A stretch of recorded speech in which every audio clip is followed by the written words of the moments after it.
absolutely very fucking different today than it was maybe 7 years ago. The whole initial process back then was far different than the way it is now. But the initial desire to play music together was about almost a decade ago. I'm having a lot of fun, really. You know, we're bouncing ideas around, like it's kind of like how when we started, the anticipation and you know. It's different, I think, for both of us, because I think what people need to understand is that we were best friends, and we hadn't talked in 7 years, and then, you know, the band Georgian Skull was signed to a pretty big label 7 years ago, and everything kind of imploded prematurely. And I think that the idea of us doing something again together, I struck it out. I thought we were never gonna fucking play ever, let alone talk to him ever again. I just didn't think that things were gonna be so easily brushed under the rug and forgotten, because, you know, I think both our hearts were broken at the time too, you know, and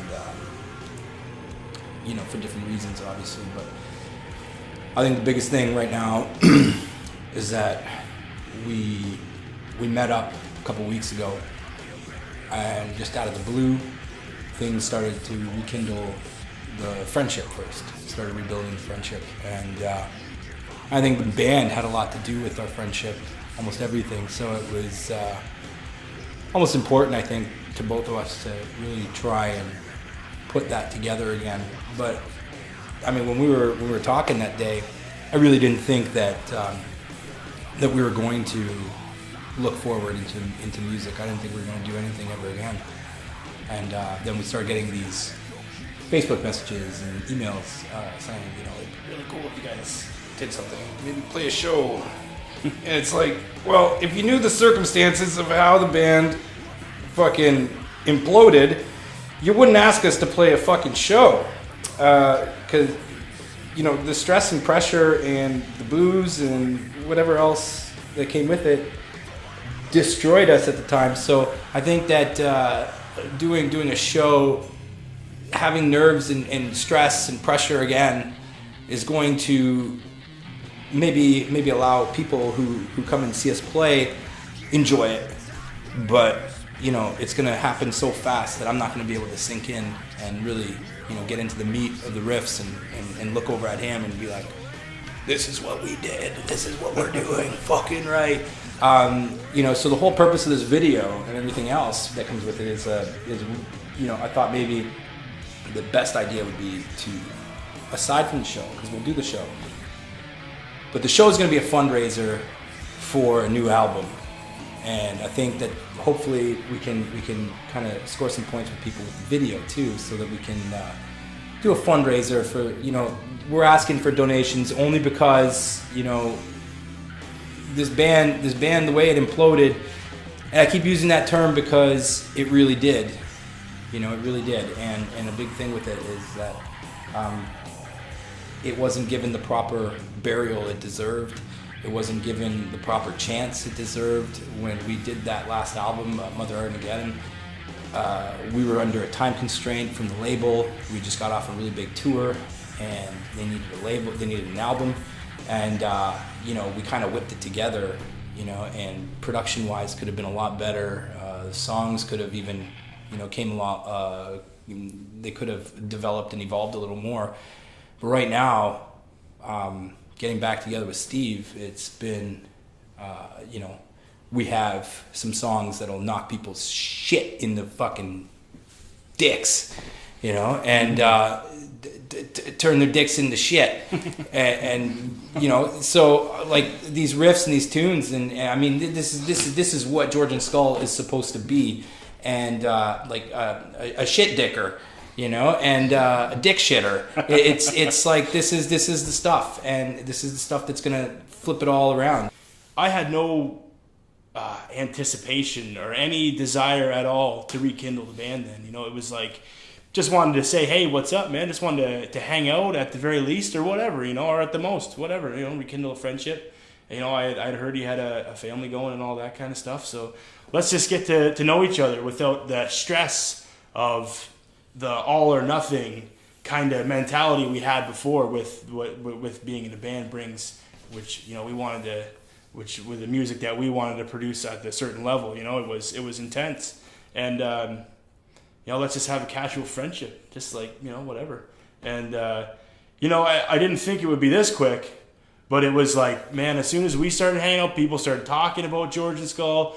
People, you know, were saying they wanted to see us play and thought, you know, we thought, wow, this is cool, you know. And it didn't take long that Alex suggested, let's do an album. And I'm like, I'm on board right away, you know, because when we were recording, you know, like I can't remember a lot of it. Mentally, I wasn't there. Physically, I was barely there. Me and too. you know, so I think both of us having clearer heads now, a little more mature, and I guess sort of more free spirited to ourselves to make music would just be great. Would just be a lot of fun because it's kind of like how when we first met, we were like that. You know, it was just very casual. Yeah. You know, let's just get together and write some songs, you know, and it went really well. And there wasn't that outside pressure that we were putting on ourselves, you know. And yeah, well, I mean, when we met a couple weeks ago, we sat in the van or the car or whatever, and at the coffee shop, and just like spoke freely about everything. But the one thing we didn't mention was Georgian Skull. I don't even think we mentioned the band once, like the past. And then when I posted a picture up on social media, just everybody started dialing in and being like, oh man, you guys should do a Georgian Skull show, blah, blah, blah. And it's like, you know, like I said earlier, a show would be awesome, but, you know, an album would last a lifetime for us. I think the right record, and we're asking, I think we're trying to fund for $2,000 to try and make this thing happen. And, you know, we'd appreciate it if everybody could help out, or anybody could help out. Doesn't matter how much you put in, whatever.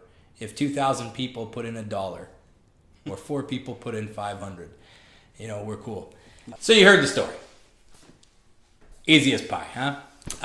$2,000. That's what we're looking for. We're looking to do an album for $2,000. If people can help us out with this, I guarantee you will hear the greatest fucking version of both of us that you'll ever hear. We got Adam Michaelchuk happening on it. You know, he's gonna be playing drums, and it's gonna be killer, man. It's gonna be. We've got riffs upon riffs upon riffs, songs, and we need help from the fans. We need help from our friends. We need people to get behind this, because if we don't have that, then I don't think there's that demand to put aside that time to do something like this. I don't want to dedicate and redirect my focus to this if people don't want this. I know you probably too. Like I want it to be organic, obviously, but I want people to be a part of it. I want you guys to own a piece of it as well, and that would mean the world, I think, to both of us. Yeah. Thanks for listening. Thank you. Appreciate it. It's fucking weird because, like I said, this was my best friend, you know, for a very long time, and it's just very strange how things, you know, I started second guessing myself. I thought maybe we weren't friends. Maybe we weren't, you know. And then when you emailed me, I was like, no, wait. Yeah, we're friends. We are friends. It's gonna be a much better time making music, knowing that. Oh yeah, yeah.